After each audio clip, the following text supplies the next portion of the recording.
বিএনপির চেয়ারম্যান তারেক রহমানের প্রথম নির্বাচনী প্রচার যাত্রায় সঙ্গী হয়েছেন আমাদের সহকর্মী মনিরুল ইসলাম মিন্টু। এখন তার কাছে আমরা যাব, বিস্তারিত জানব। মনিরুল ইসলাম মিন্টু, তারেক রহমান ঠিক এই মুহূর্তে কোথায় জনসভা করছেন, বিস্তারিত জানাবেন।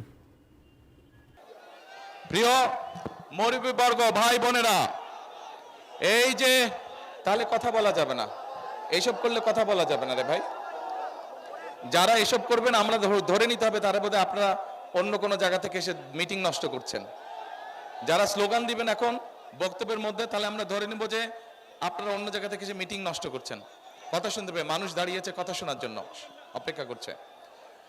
প্রিয় মুরব্বীবর্গ, ভাই বোনেরা, এই যে আজকে এখানে লাখো জনতা, এই যে আমরা আজকে এই যে নির্বাচনের দিকে আগাচ্ছি, কিভাবে আমরা আগাচ্ছি, কি পরিস্থিতিতে আমরা এই জায়গায় এসে দাঁড়িয়েছি আপনারা দেখেছেন, আপনারা জানেন, সব আপনাদের সামনে ঘটেছে। কি গত 15-16 বছর ধরে আমরা দেখেছি নির্বাচনের নামে, তথাকথিত নির্বাচনের নামে কতগুলো তামাশা হয়েছে।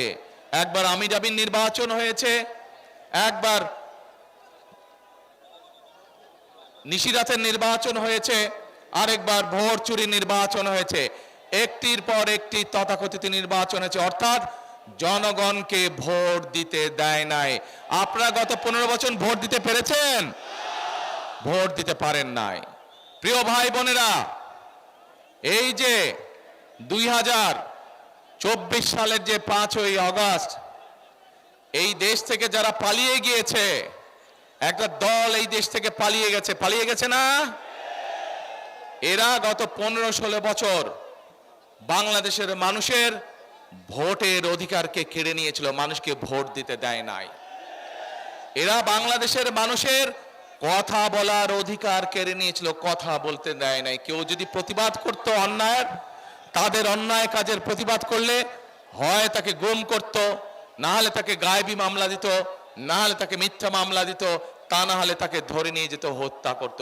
এরকম সারা বাংলাদেশে হাজার হাজার শত শত এরকম ঘটনা ঘটেছে না? ঘটেছে। এখন প্রিয় ভাই বোনেরা, শুধু যে তারা মানুষের বাক স্বাধীনতাকেই হরণ করেছে তা নয়, শুধু যে মানুষের ভোট ছিনতাই রাহাজানি করেছে, ভোট ডাকাতি করেছে, শুধু তাই নয়, তারা এই বাংলাদেশের মানুষের অর্থ সম্পদ টাকা পয়সা সব লুটপাট করে বিদেশে পাচার করে দিয়েছে। এবং এই কারণেই আপনারা দেখেছেন, এই যে এখানের বক্তারা বললেন যে গত 15 বছর এই এলাকার না কোনো মেডিকেল কলেজ হয়েছে, না কোনো হাসপাতাল হয়েছে, না কোনো রাস্তাঘাটের অবস্থা ভালো হয়েছে। কোনো উন্নয়নের কাজ হয় নাই।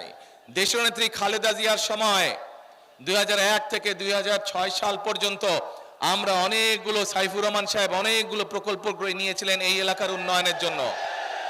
কিন্তু 2008 সালে সেই ষড়যন্ত্রের নির্বাচনের মাধ্যমে ওই স্বৈরাচাররা যখন ক্ষমতা দখল করলো, সব বন্ধ হয়ে গেল এলাকার মানুষের উন্নয়নের জন্য। এবং যেহেতু দেশে সত্যিকার ভাবে কোনো ভোটের ব্যবস্থা ছিল না, যেহেতু মানুষের কথা বলার অধিকার ছিল না, সেই জন্য মানুষের দুঃখ কষ্টগুলো মানুষ গিয়ে যে কাউকে বলবে, এলাকার সমস্যার কথা গিয়ে যে মানুষ কাউকে বলবে, সেই মানুষটিও ছিল না। আমরা তখন কি দেখেছি? আমাদের সেই সংসদ ভবনে কি দেখেছি? গান হচ্ছে, প্রশংসা হচ্ছে, এমন সব কাজ হচ্ছে যা দেশের মানুষের কাম্য নয়। প্রিয় ভাই বোনেরা, 71 সালে এই দেশের মুক্তিযোদ্ধারা নিজের জীবন উৎসর্গ করে দেশকে স্বাধীন করেছিলেন। 71 সালে দেশ স্বাধীন হয়েছিল।